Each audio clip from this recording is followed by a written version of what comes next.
اب میں محترم رانا امیر احمد خان صاحب سے گزارش کروں گا.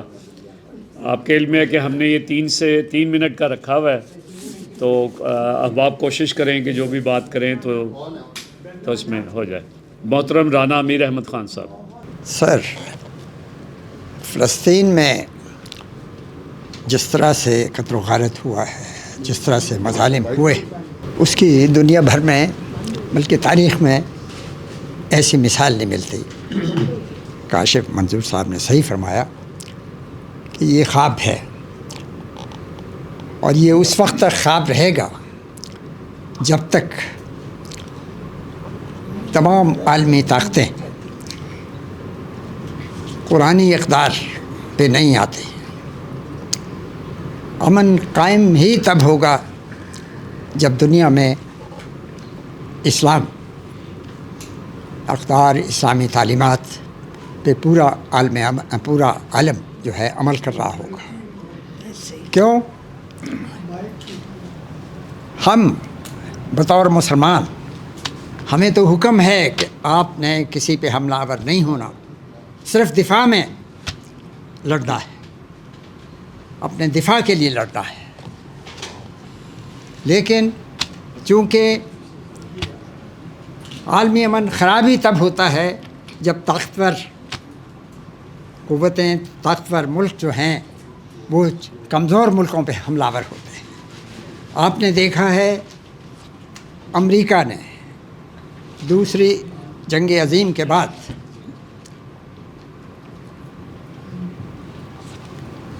جگہ جگہ پوری دنیا میں امن عالم کو خراب کیا ہے. کوریا سے لے کے اور عراق، شام، ایران، مڈل ایسٹ، ان کا ایجنڈا ہے، یاد رکھیے، کہ مسلمان ملکوں کو ایک ایک کر کے کمزور کرنا ہے، ان کو کھڑے نہیں ہونے دینا، ان کو طاقتور نہیں ہونے دینا. لیکن ہم پھر بھی ان سے آس لگائے بیٹھے ہیں. ان کا ایجنڈا ہے، یاد رکھیے. اور جس طرح سے ہم نے ٹرمپ کو امن کا پیامبر بنایا، عالمی امن کا اسے مستحق قرار دیا، وہ نوبل انعام کے لیے پرپوز کیا، اس سے کوئی محب وطن پاکستانی اتفاق نہیں کر سکتا. ہم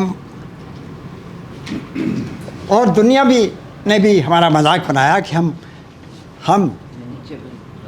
ہم خوشامد میں شرمناک حد تک نیچے گر گئے. تو خدا را ہمیں ہماری خارجہ پالیسی بے شک عالمی سطح پہ، اقوام متحدہ کی سطح پہ ہم نے جنگ بندی کے لیے کاوشیں کی ہیں. ہم نے اسلامی ممالک کے جتنے بھی ان کے بڑے کاز ہیں، مقاصد ہیں، ان کے لیے ہمیشہ آواز اٹھائی. لیکن اندرونی سطح پہ ہمیں کیا ہوا کہ پوری دنیا کے عوام انسانیت، احترام انسانیت میں وہ سڑکوں پہ تھے لاکھوں کی تعداد میں. اور یعنی آسٹریلیا سے لے کے امریکہ، کینیڈا تک پوری دنیا میں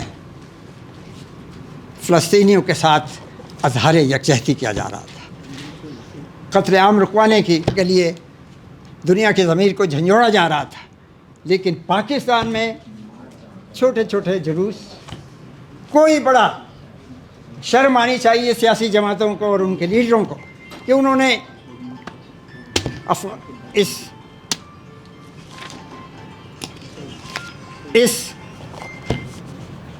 یعنی ہمارے فلسطینیوں کے لیے انہوں نے مل کے لاکھوں کا جلوس، آپ 25 کروڑ کی قوم ہے، لیکن یہاں پہ کوئی بڑا جلوس نظر نہیں آیا سوائے جماعت اسلامی نے کاوش کی. اگر جماعت اسلامی کے ساتھ تمام سیاسی جماعتیں مل کے، بلکہ حکومت کو انیشیٹو لینا چاہیے تھا، لیکن افسوس ہے ہم سوئے رہے ہیں. بالکل ہماری قوم میں وہ زندگی نظر نہیں آئی، وہ قومی حمیت نظر نہیں آئی جس کا مظاہرہ ہونا چاہیے تھا۔ اور افغانستان کا بھی ذکر کیا ہے محترمہ سعدیہ راشد صاحبہ نے، اور یہ وہی بات کی ہے راشد محترمہ نے جو علامہ اقبال 100 سال پہلے کر چکے تھے۔ علامہ اقبال نے فرمایا تھا، وہ ویژن والے آدمی تھے، شخصیت تھے، کہ جب تک افغانستان میں امن نہیں ہوگا، افغانستان خوشحال نہیں ہوگا، اس وقت تک یہ خطہ، ایشیا کا یہ جو خطہ ہے ہمارا، ساؤتھ ایشیا کا خطہ، یہاں امن نہیں قائم ہو سکے گا۔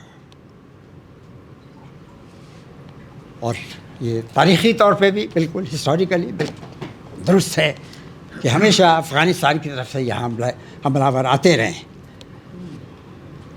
اور اب بھی آپ دیکھ رہے ہیں کہ پاکستان نے ان کے لیے کیا کچھ نہیں کیا، لیکن اس کے باوجود چونکہ وہاں پہ بھوک ہے، افلاس ہے، تعلیم نہیں ہے، خواتین کو بند رکھا جا رہا ہے، تعلیم سے محروم رکھا جا رہا ہے، تو جب تک افغانستان، تو کوشش ہونی چاہیے ہماری کہ افغانستان جو بارڈر ہے اس پہ امن رہے، ہمیشہ بات چیت سے معاملات کو طے کیا جائے، ہمیشہ جنگ سے کوئی مسئلے حل نہیں ہوتے، وقتی طور پہ جنگ بندیاں ہو جاتی ہیں لیکن مسائل سلجھتے رہتے ہیں، اس لیے بات چیت، ہمیشہ بات چیت کا دامن کبھی نہیں چھوڑنا چاہیے۔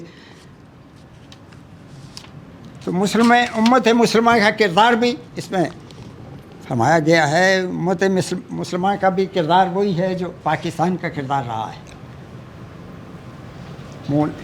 لیکن ملت اسلامیہ سے ہم توقع یہ رکھتے تھے کہ ملت اسلامیہ کے 10 بڑے ممالک، پاکستان، ترکی، انڈونیشیا سمیت 10 بڑے ملک، وہ یک زبان ہو کے کہتے کہ جنگ میں یہ روکا جائے قتل عام، ورنہ دنیا کا امن کبھی قائم نہیں ہو سکے گا۔